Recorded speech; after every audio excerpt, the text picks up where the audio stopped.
Yes, sir. Mark, how has the team responded this week in practice? They've responded well. I think in the locker room, like the look in their eye and just of combination of missed opportunity and looking ahead, and saying a lot of good things to each other, taking responsibility, encouragement, whatever the various emotions were at that time, and they've worked well this week. Third week in a row, looks like you're playing another really good quarterback in Arbuckle. What have you seen out of him, and what does he do well? They really spread it around. They do a nice job. We're kind of similar to them offensively and defensively. Schematically, a little bit more pass oriented than we are, and obviously the freshman receiver has had a couple unbelievable games, and they just do a great job making plays on the ball. Had some tough turnovers, had a great win last week on the road, and finally kind of broke through. And then just a bunch of athletic guys that they get in space with enough run mix to make the play action work. Coach, clearly no one wants to lose a game, but several players have said that they felt the way the game went in terms of you guys fighting back on the road against a good team like that has really brought maybe the team closer together. Have you noticed that at all? I think so. It was, I thought a time when I was looking at a bunch of eyeballs was after that first drive. The very first drive for our defense, because everybody's hammering them last week, and the first drive, we're in the wrong gap, and they spray out a big run, miss a tackle, it becomes bigger.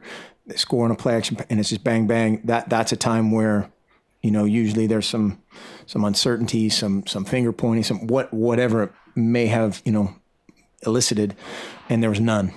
There was accountability. There was, immediate recognition of what happened, and they kept playing.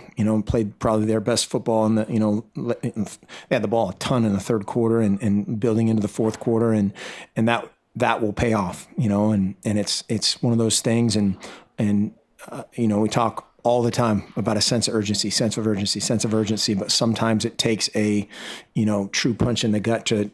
Okay, that third play of practice, that really matters. Or hey, that 17th play of the drill really matters, and so it can't do anything but help us, and we won't let it not. Any more questions? Ryan. Are you preparing both Vernon and Jeff to maybe be the starter this week, just in case? We're preparing very similar. How we have all those guys are, taking reps and out there, and we'll see how it all shakes out.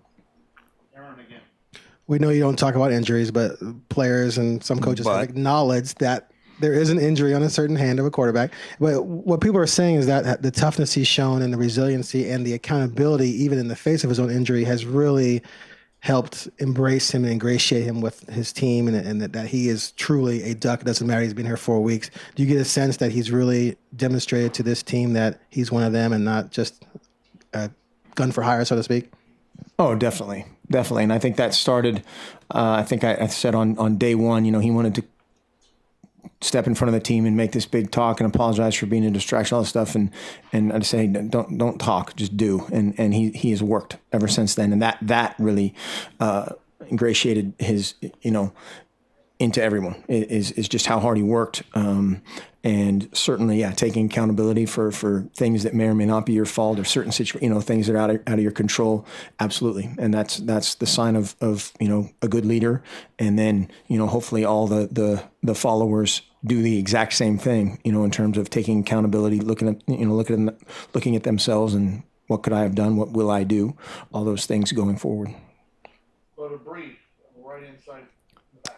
Vernon said he felt a little uptight and that he wasn't really having that much fun on Saturday. Did you see that? And do you think he can loosen up a little bit? Man, that's one of those things of just being around him more, and the chemistry of him and his teammates, or getting to know him a little bit. That's something you're always finding out about your team and your individual players, is who needs that look in their eye of kind of the high anxiety. Some guys play better in that mindset. Some guys need to be completely loose. Most people are somewhere on that spectrum. But I don't think, I'm sure the crowd and the defense and everything else contributed to a little bit of the anxiety, but I don't think he played uptight. Coach, I'm going to take you kind of in a different direction. Talk about the guys that don't get to be there on Saturday for the most part, your scout team. Are they giving you the kind of looks, your offense and defense, the kind of looks you need to prepare for each of the games you've had? Do you like what they're doing? Yes and no. Our scout offense today was awesome. They were outstanding. They are getting to the tempo and some of the physicality that you want to get to at this point.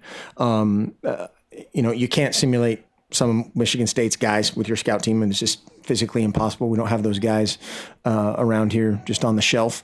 And you're constantly working different things from an offensive standpoint, a defensive standpoint, a special team standpoint. There's some things that Georgia State does that are unique in special teams, and those are hard to create in an instant because you're breaking habits that you've instilled in them for months or years or whatever.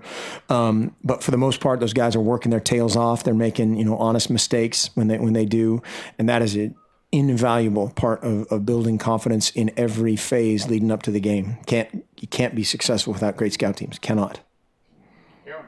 You guys haven't generated a ton of pressure on defense on quarterbacks, but then again, you faced quarterbacks that got rid of the ball really quickly and on time. Do you sort of put it on the fact that the quarterbacks have been pretty good at that, or do you wish you were getting more pressure and there are a lot of things you can work on to increase it? Both. It's absolutely both. There's some times when we're in two-gap mode up front and not transitioning to pass rush quickly enough or well enough. Part of that, is credit to them. Part of that is stuff that we can work on. In our 4-man pressures last week, we did a decent job of making Connor Cook move his feet. There's a bunch of stuff in our stunts and our line games that we can technically clean up, and our guys have worked to that end. And then there's always things from a schematic standpoint that you're going back and forth on, whether it's pressure over coverage or types of pressures, all those things. Let's go over here to Matt. Do you remember how Ugo Amadi got in touch with you guys to want to play for you guys?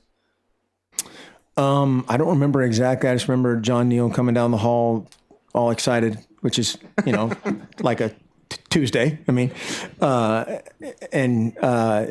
Yeah, I can't remember exactly the how it all transpired, but obviously when he decommitted and had called us, and the timing was perfect from an academic standpoint, and all those things that it worked out.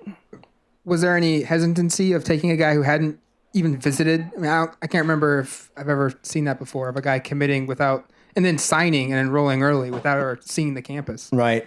It was a situation, and again, I'm forgetting the exact intricacies of it, but there were a couple of relationships that we knew in his kind of camp and at his school where that trust factor was built up, and we had recruited him up until he had committed elsewhere. So there was a relationship.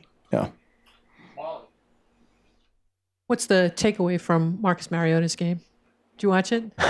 I didn't get to see all of it. I recorded it some point in the far distant future. I'll try to watch it, but no, that was, awesome. And, I was joking the other day, not surprising, but it is and it isn't, to go to that level and play that efficiently. I've seen that before, but to do that at that level against that type of competition is extremely impressive. There was that Wall Street Journal article that said NFL quarterbacks or coaches are kind of concerned about spread option quarterbacks coming into the NFL and how ready they are. And I think the Titans have talked a lot about how prepared Marcus has been. But what have you guys done to help your quarterbacks get ready for that next level? Our quarterbacks are quarterbacks. They're not spread quarterbacks. They need to know defense. They need to know pressures. They need to know why things occur. It's not throw it over here to this guy or look at this guy and then run. That we don't do that. And that was always the bug that everybody said. And I just said, hey, talk to him, ask him something, and you'll like the answer. And to a person when they came back. It was like, okay, I got it.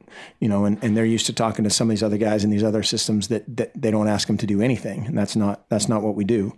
And again, that's unique to Marcus and unique to, there's each person that comes out is different. It's not this type of, name a coach quarterback type of deal. Back in front for Ryan. I know it wasn't perfect, but considering the quarterback you were facing and the team you were facing, were you pleased with the growth of the secondary last week from week 1? Yeah, yes and no. You're always trying to chase better. There are some things that they could have run a little bit better, just ran to the ball again a little bit better, had, a miscommunication for a touchdown that I can't tell you how many times we practiced that route. It's like one of their, base concepts and to get beat at all, let alone for a touchdown on that type of thing. Those are the things that it's hard for those things it's hard to swallow those things. I'm breaking many of my rules here. I said we can't talk about this anymore. But for they played better, but there's more to it than that. Anything else? Mosley, do you have anything to add? I don't want to get fired again. He's mark him tardy. Thank you. Thanks.